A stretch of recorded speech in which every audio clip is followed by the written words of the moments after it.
Hello, Assalamu alaikum everybody. Hope you're all safe, sound, and healthy. And more details, because as you know, in the beginning, when we were trying to get the news out, when we were trying to do some research, when we were trying to ask the students, there was a lot of, as you know, incomplete information that was circulating. Because in the beginning, what they were saying was that, she got locked in the basement. There was a teacher who found out, ignored it. Then there was, the student on Reddit had mentioned the sounds of the screams reached all the way to the third floor, which I said that means they were witnesses. So then there was this other person saying that no, actually, the girl was kept trapped in the basement until everybody had left. So now finally the actual story is coming out, because now the students, the students who were there, who were witnesses, who were class fellows, they are now openly coming out and telling the whole story, because everybody was getting confused that what exactly happened. So according to them, what exactly happened was that when the girl was dropped off with the other students by the school van, we'll call it a school van because there are vans that are hired to pick and drop students from their colleges and schools and all. This was one such van, and the driver had let go of all the students, and then when she was going out, he stopped her. According to them, he stopped her and said that he needed to talk about the fees or something. Now, one student says that the security guard stopped her and said he wanted to talk about the fees, but another student is saying it was the van driver who said that no, he needed to talk about the fees. In either case, it just it's, if it's the van driver, it actually makes more sense. But what I don't understand is why he would want to talk about her fees after dropping her off. But again, that also makes sense, because usually, yes, the drivers do tend to wait for all the students to go before they initiate a conversation with the student concerned regarding payment of monthly fees or whatever.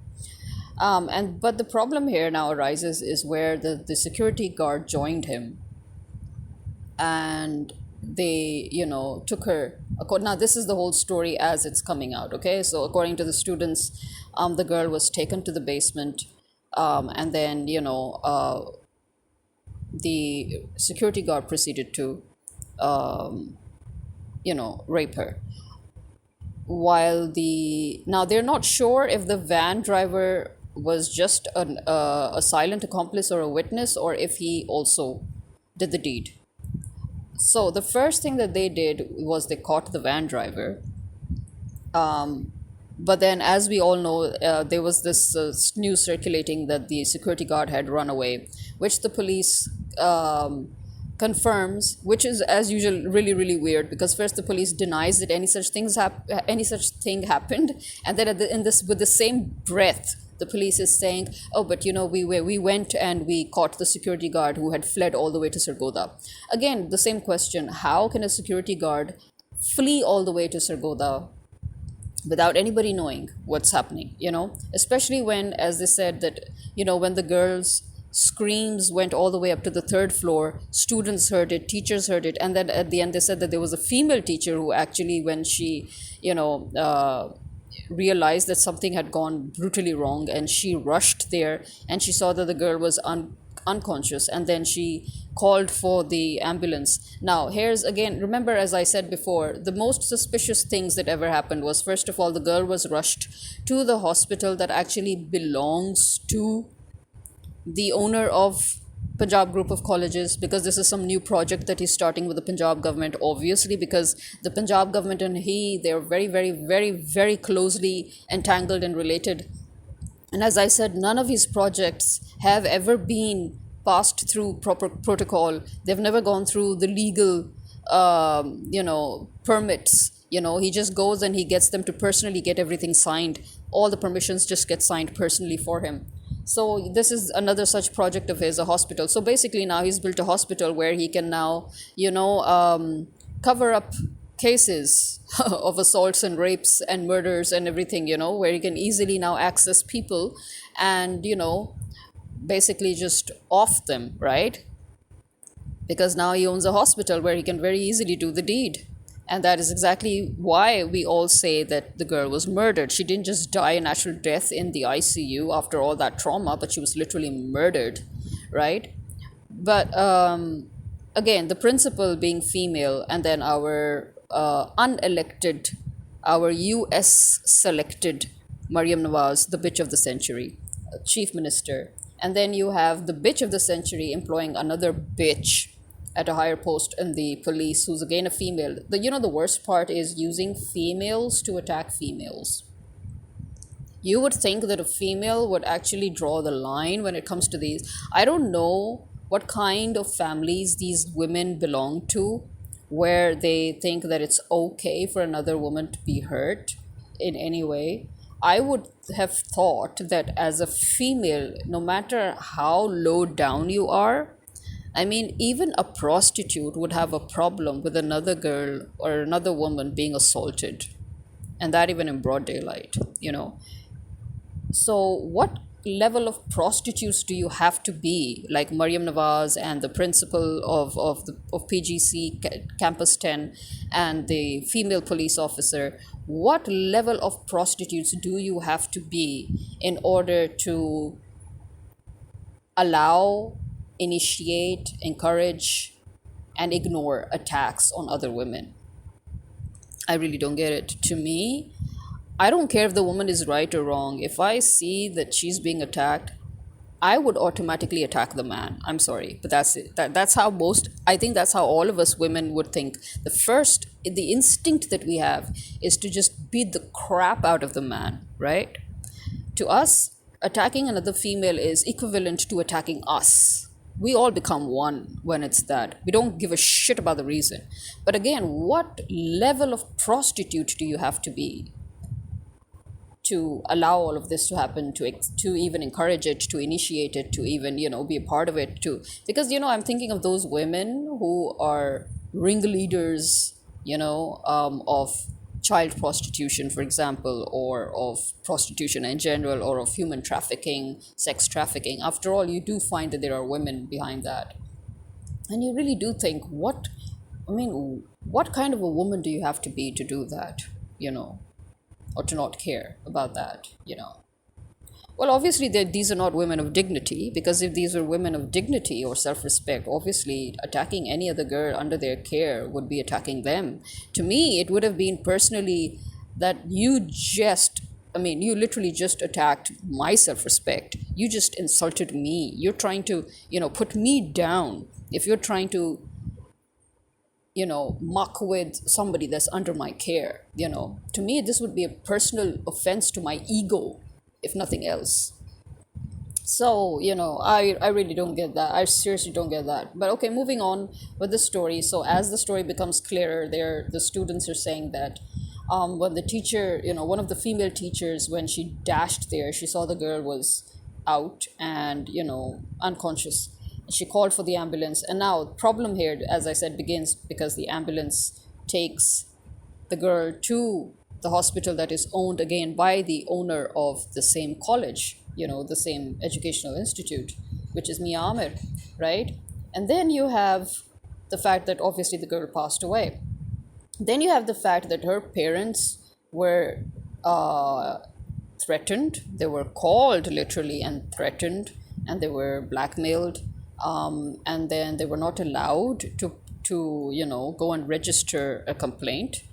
And then the police people, just look at the level of their workings. If you ever heard the press conference of the police, and he's like, oh, we never got any such rape case reported to us, and we went to the college and we asked the kids to tell us the identity. You crazy, right? You're the police and you don't know how to get the identity of a student of a college.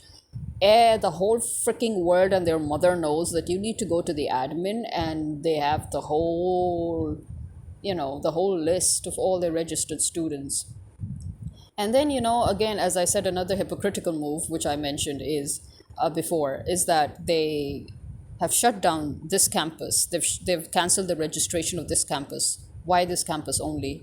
They need to cancel the license of the whole PGC group. Okay, they need to in fact cancel education and medical licenses that this man, Mia Amir, should not be allowed to have any involvement in any educational or medical sector. Okay, he shouldn't be allowed to have anything to do with any of these two, because the minute you corrupt these two sectors, you've corrupted the whole country, and that's what he's done, right? And then, finding out that they literally locked the students in the rooms, and many of them suffocated the teachers locked the students in the rooms to stop them from protesting. They beat the students up. Then they called the Punjab police, and the Punjab police, it's a written order, it's an official statement by the chief minister Mariam Nawaz that they should go and beat up the students to stop the protest. Again, as I've said it 1,000 times, you're dealing with the wrong generation here in the wrong way. The more you try to disturb our generation and the next generation, the more aggressive we will get. You're not dealing with your generation where you can cowardly, put your cowardly asses down and say, oh, we can. In fact, maybe you've forgotten, but your own generation also fought against dictatorship twice. So where did you think that it was okay to get aggressive? And I know you learned it from the Americans. I know that because I could see the very fact that the Americans, when they started using their police to beat those who were fighting or protesting or rallying for Black Lives Matter, and it was immediately after that they dictated to Pakistan to start doing that. It was immediately after that you saw in Pakistan for the first time people doing that. And then you saw it in Germany, and then you saw it in Europe, in other parts of Europe. So you're like, okay, so America is once again, the dawn of the international mafia has once again dictated to all its minions that this is now how we're going to go about things. We're going to use the police. We're going to be a police state. We're going to use the police against the people. And here we are again. So, but again, as I said, you don't know the people then. You're so stupid. First of all, look at the population you're dealing with. It's a huge population in every country. So in every country, when you try to use the police against the people, then what will happen to the police is what the people of France did to their police, if you remember, or what the people of KPK did to the police in Pakistan when they first started this whole charade. As you know, in the northern areas of Pakistan, there's a whole gun culture.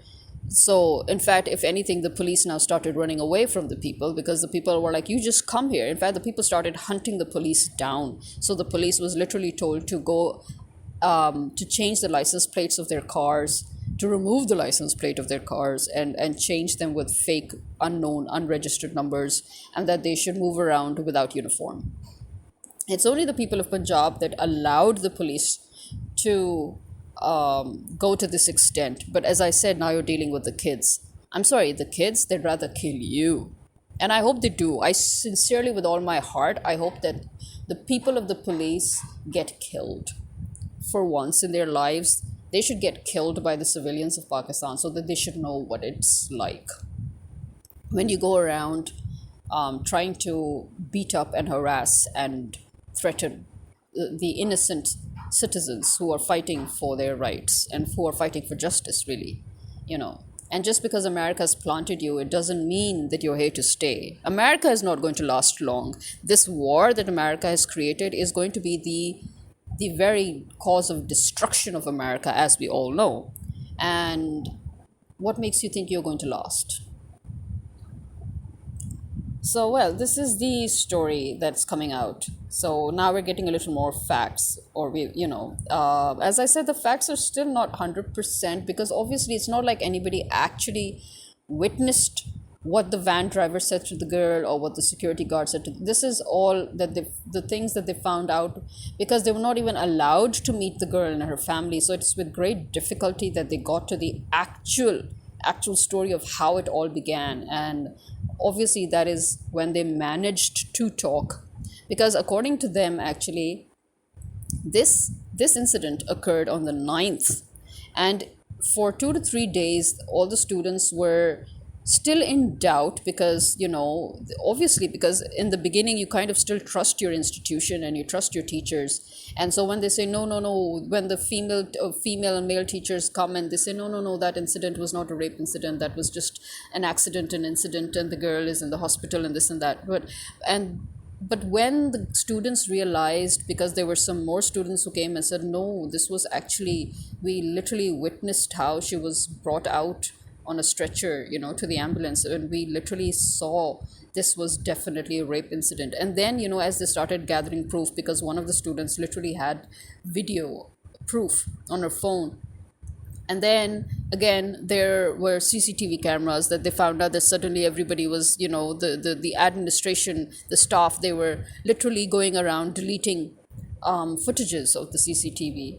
So this is how I think somehow they managed to get hold of the family to get the actual details. Obviously, as long as the girl was alive, or until the girl was alive, she had obviously told her parents what happened, how it all started. And that's how the students found out. And now the students are trying to tell the whole story. But as I said, these stories, the facts, they were getting distorted. In the beginning, obviously, people didn't know exactly how it started, what happened. But, as they got the story out of the family, and now they're trying to get the whole story out. So kudos to those students who are trying to get the whole story out. But as I said, there's still a few missing pieces. For example, the teacher that ignored the screams of the girl when she was, as they said, that the basement door was locked. So it means that the security guard most probably locked the door behind her, because in the beginning they said that it was locked, and then at the end somebody was made to open the door. So it means that the security guard had locked the door, and did the deed, So I mean, there are these, again, still more details that we need, which obviously will take time getting out, because in such cases the problem is that you try to get details, but you can't. Okay, you try to get those little details, but you can't. So these kind of not letting actual details out is something that the police, the media, all those involved in the crime, they use to their advantage. So that's how they start distorting facts and creating doubts. But the thing is that at this time, no matter what happens, no matter, even if we don't get the actual details that are sort of, making us ask these questions, that, okay, what exactly happened here? What exactly happened there? Inshallah, obviously, we'll get all these little details out too. Somebody's going to be able to answer these questions too. But the fact that even the education minister has accepted that, yes, this incident happened, and yes, the footages were deleted by the principal and her, staff, and yes, there was evidence that was being removed, so it means at least he has accepted it. Obviously, he's probably also doing that just for show. It's not like he's actually, because he's promising that he will get the culprits and he'll get them killed and this and that and get justice. But sorry, I don't trust anybody. But at least the people are saying, at least the man admitted, because nobody was even admitting it. At least he had the common sense, to know that he needed to admit it, because if he also went on with the lies, obviously he would have been totally screwed by his own family and by everybody else. So I think to him, he realized that the right way to go about it, to keep his dignity and his reputation intact, was to admit and accept the fact that it happened, and not to hide it, not to cover it up. So the fact that the education minister said that, yes, this incident actually did happen. Yes, there was evidence. Yes, evidence was removed. Yes, this happened. Yes, the students are right. Yes, you can protest. You have the right to protest. Yes, the education institution was wrong. Yes, and that is why obviously he cancelled. But see, that is what I'm saying. That's the hypocrisy now. So he admitted everything, and what does he do? He goes and cancels the registration of only that campus. Why?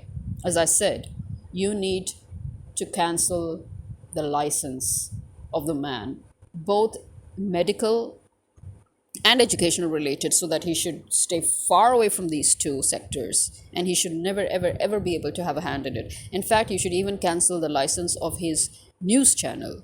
Because first of all these projects of his, again, as I said, they were not legally permitted, if you know what I mean.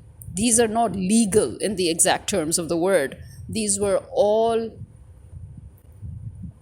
put forward illegally, you know, bypassing all the red tape, bypassing all the SOPs, bypassing all the protocols, right? And these permits were personally issued by Shahbaz Sharif and now by Maryam Nawaz, So this hospital project of his. So you need to know that this in itself is a very, very good reason for you to cancel all his licenses and to close down all his projects.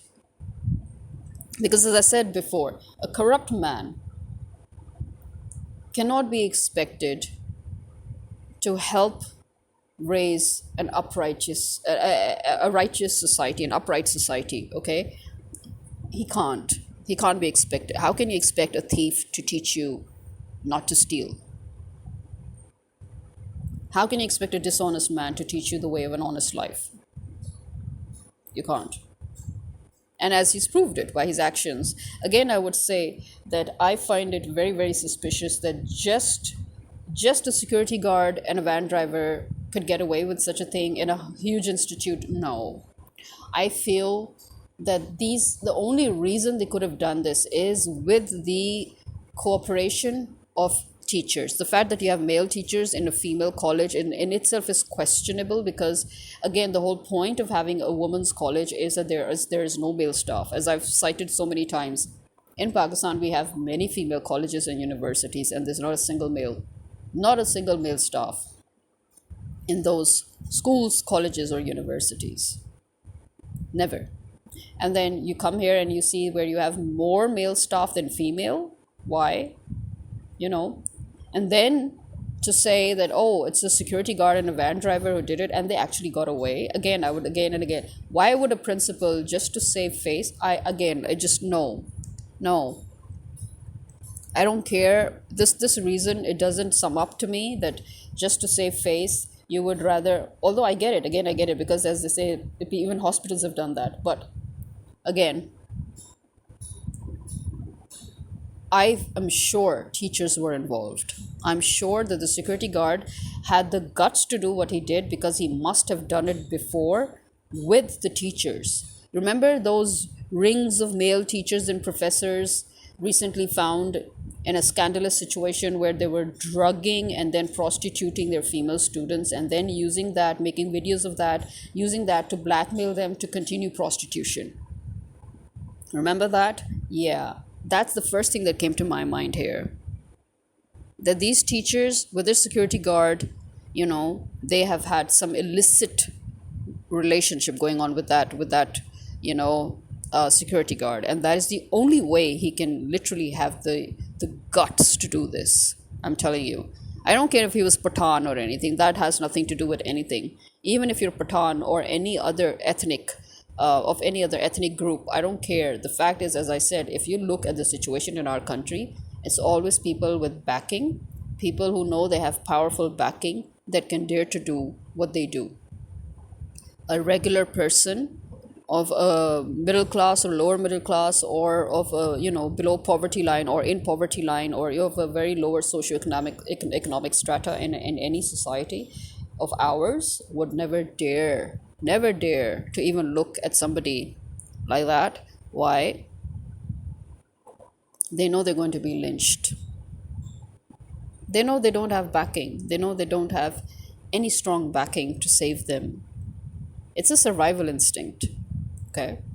So yes, the teachers are involved 100%. I don't care how they try to mask it, and I don't care. And as we know that this protest will go on, and then they will, as I said, this is what the education minister basically did. What he did was, admit to everything, and now they're going to drag the case out. Right? Okay, I'm sorry if you can hear the background sounds of these carpenters, but this is what our society has become now, where people are inconsiderate of other people, just like this office in a residential area, which is illegal in the first place, but there's an office right next to my house in a residential area. And then another problem that they always have is there is always a repair work going on almost every bloody week. And there is one such carpentry work going on for the past 3 days and nights.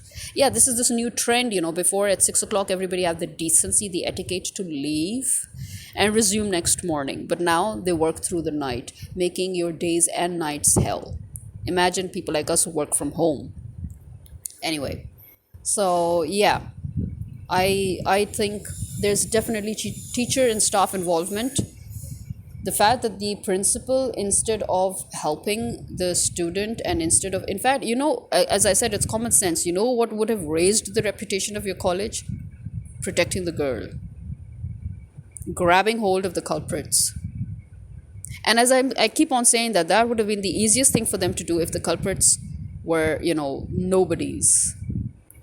But when it gets tough, when somebody is behind those nobodies and you can't mess with that somebody, that's when you start going around saving your own ass, instead of catching the culprit. And that is when you go around trying to get the victim killed instead of protecting the victim. So just think about it, okay?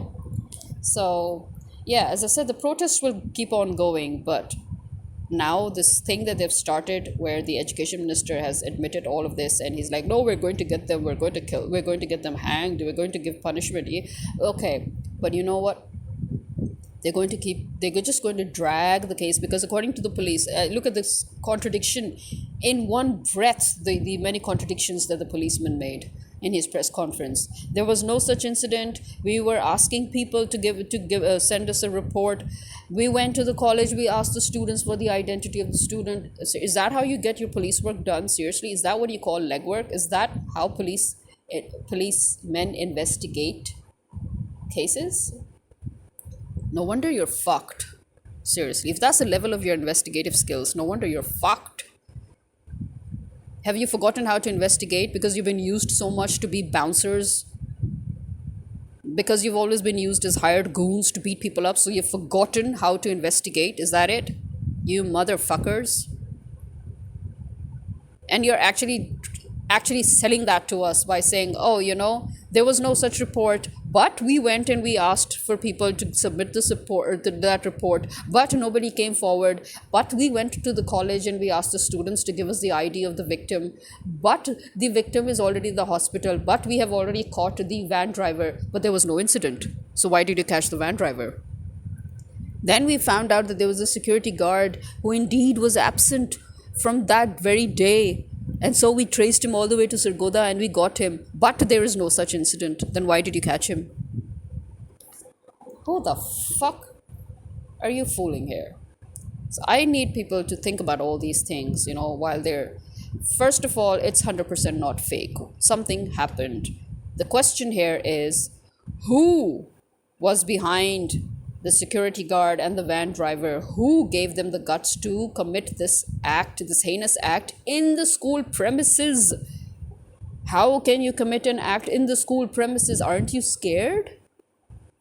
Why aren't you scared? It means such an act has been committed before. You got away with it. How? It means teachers were involved. Okay. Who are those teachers? That's how you investigate things, by the way. And that's as a layman. Now, as a police officer, what do you think you're supposed to be doing? This is me signing out. Khuda Hafiz.